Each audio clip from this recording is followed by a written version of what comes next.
This is Mr. Oscar, and today we will talk about one of the most frustrating professional experiences a capable person can live through. Not the frustration of being underestimated by others, not the frustration of working in an environment that does not recognize your capability or give you the opportunity to demonstrate it. The frustration of being underestimated by yourself, of having the role, having the capability, having every external condition that should produce strong, consistent, meaningful output, and still finding when you look honestly at what you are actually producing that it falls consistently short of what you know you are capable of. This is the chronic underperformer, and I want to be precise about who I am talking about before we go any further. I am not talking about someone who lacks ability. I am not talking about someone who is in the wrong role, or the wrong organization, or the wrong field.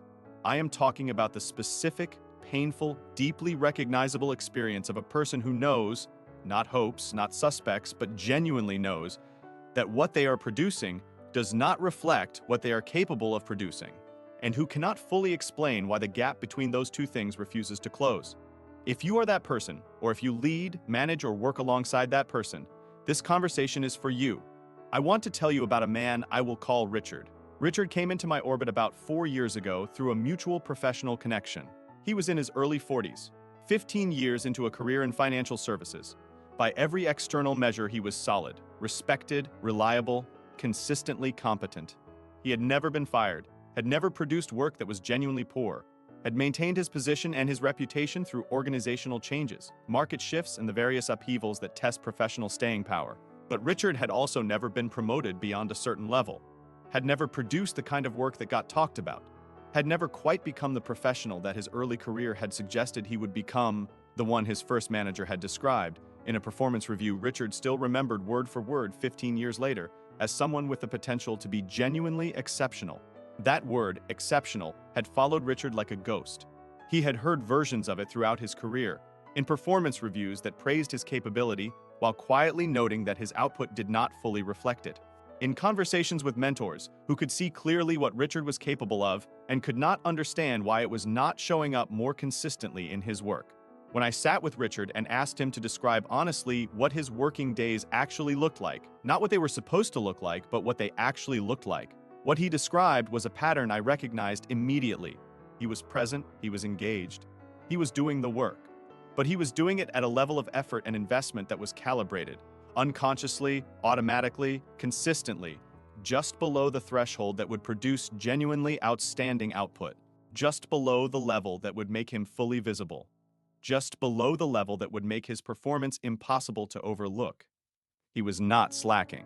He was not disengaged. He was performing at the precise level that kept him safe, competent enough to be valued, invisible enough to be unchallenged, consistent enough to maintain the protection of a reputation that had never been fully tested. Richard was not underperforming because he lacked capability. He was underperforming because performing at his actual capability felt more dangerous than performing below it.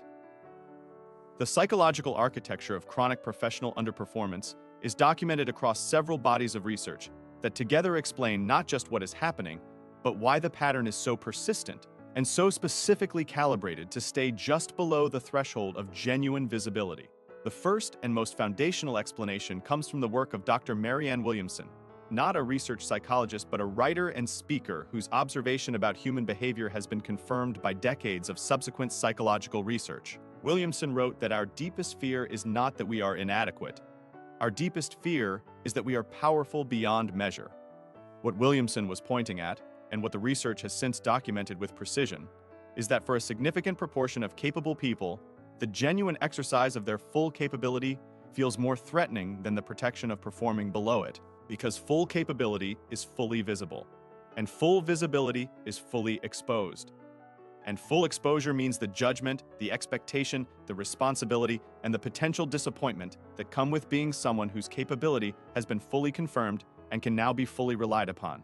The underperformance is not a failure to reach up. It is a decision, unconscious, automatic, self-protective, to stay down.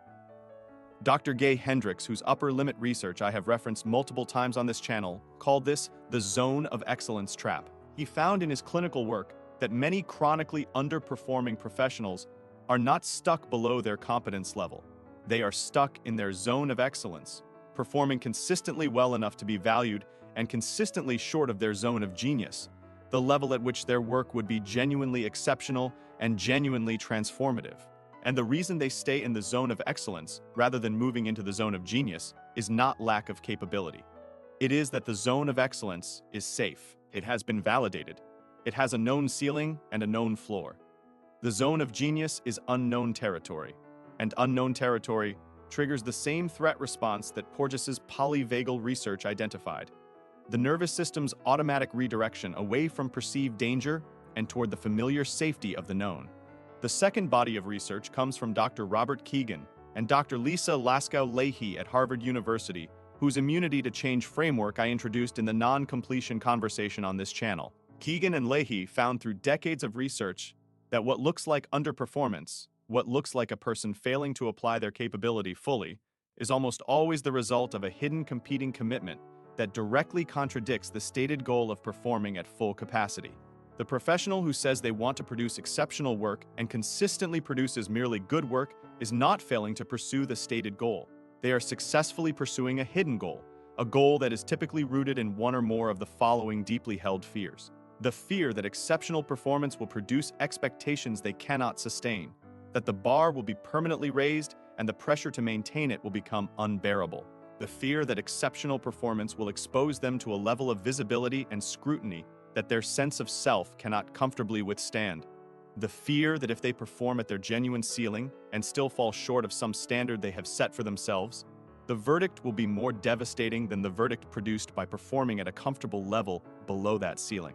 And the fear, perhaps the most common and the most quietly destructive of all, that outperforming the people around them will damage the relationships, the belonging, and the social acceptance that the workplace provides. Kegan and Lahey's research showed that identifying the specific hidden competing commitment, bringing it into conscious awareness, and examining the deep assumption underneath it, produced measurable shifts in performance in ways that no amount of skills development, goal setting, or motivational intervention had been able to produce. Because the underperformance was never a skills problem. It was a competing psychological agenda that no amount of capability development could resolve while it remained invisible. The third explanation draws from the research of Dr. Claude Steele at Stanford University, whose decades of work on what he called stereotype, threat, and identity-based performance produced a finding that extends well beyond its original context to explain a broad pattern of professional underperformance.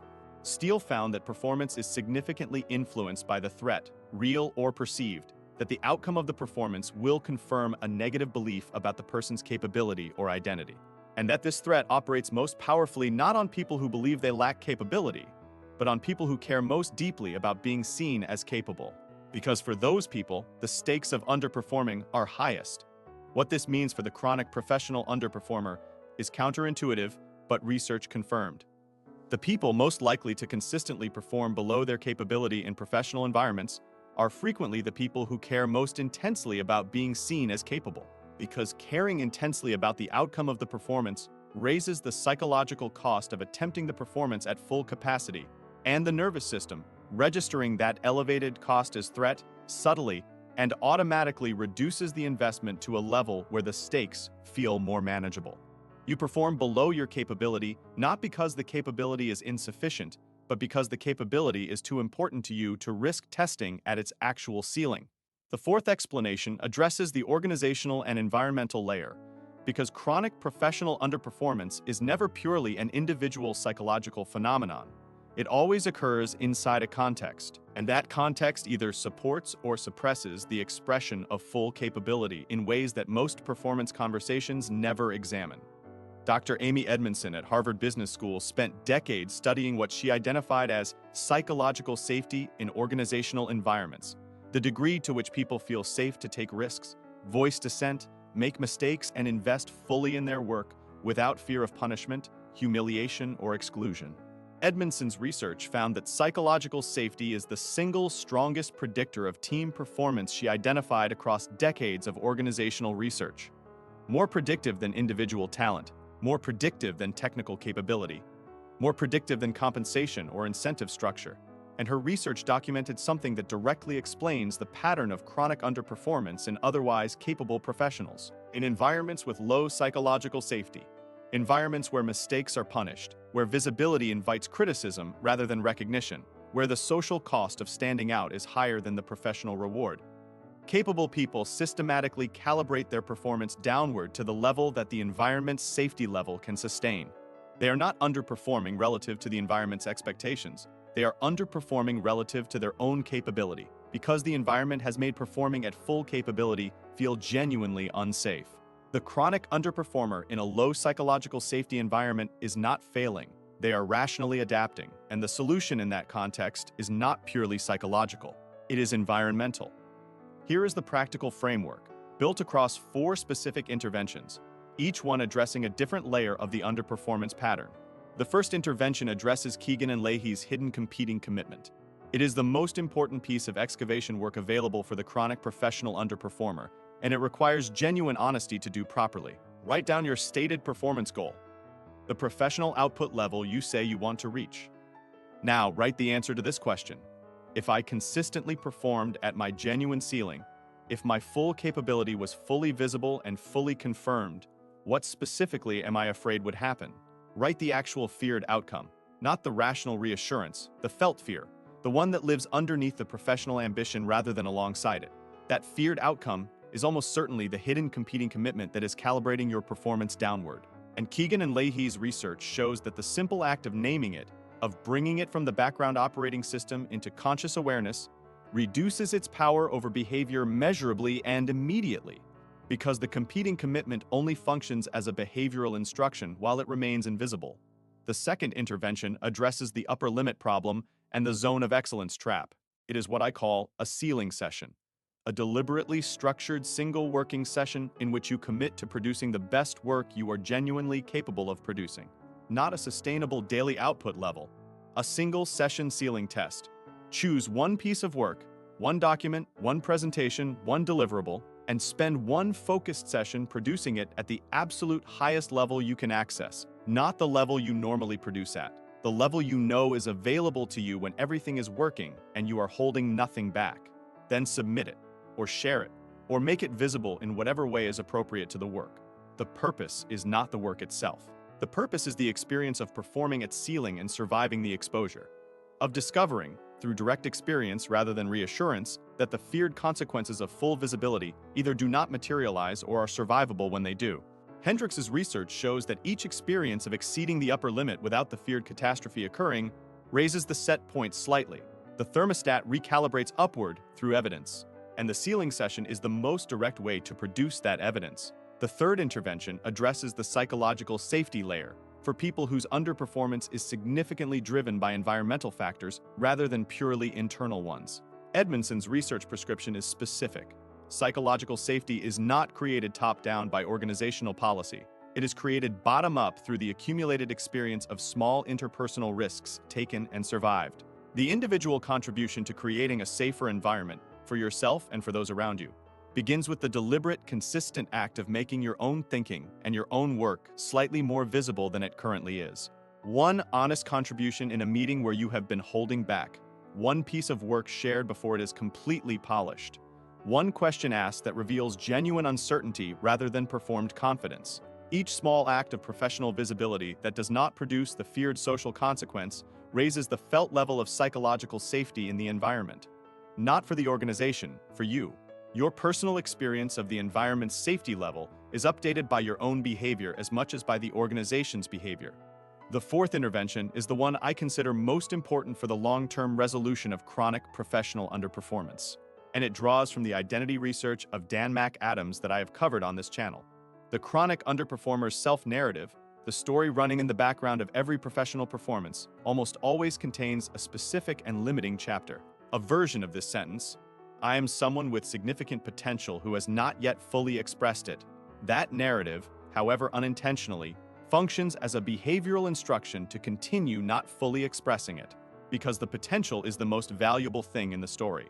And potential, unlike performance, cannot be found insufficient. The narrative needs a specific, deliberate update, written in your own words, in the present tense. Something like this: I am someone who performs at my actual capability, not my comfortable capability, and who grows through the feedback that full performance produces. Read it before every significant performance opportunity. File one piece of evidence for it every day, And watch, over weeks and months rather than days, the gap between your current output and your actual capability begin to close from the inside out. Richard and I worked together for about 8 months, not on his skills, not on his technical knowledge, on the hidden competing commitment that had been calibrating his performance downward for 15 years. It turned out to be the fear that performing at his ceiling would produce expectations he could not sustain. That one exceptional piece of work would permanently raise the bar, and the pressure to maintain it would eventually expose a limitation he had been protecting himself from confirming.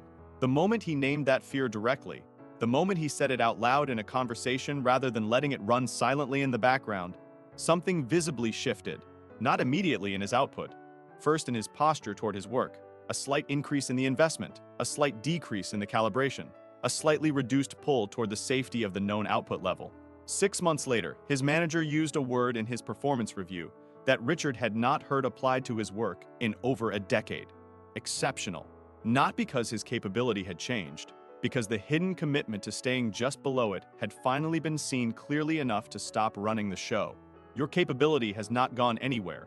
It has been waiting just above the level you have been performing at for the day you stop protecting it from the exposure that would finally make it real. That day can be today. I'm Mr. Oscar. This is Execution Psychology, and I will see you in the next one.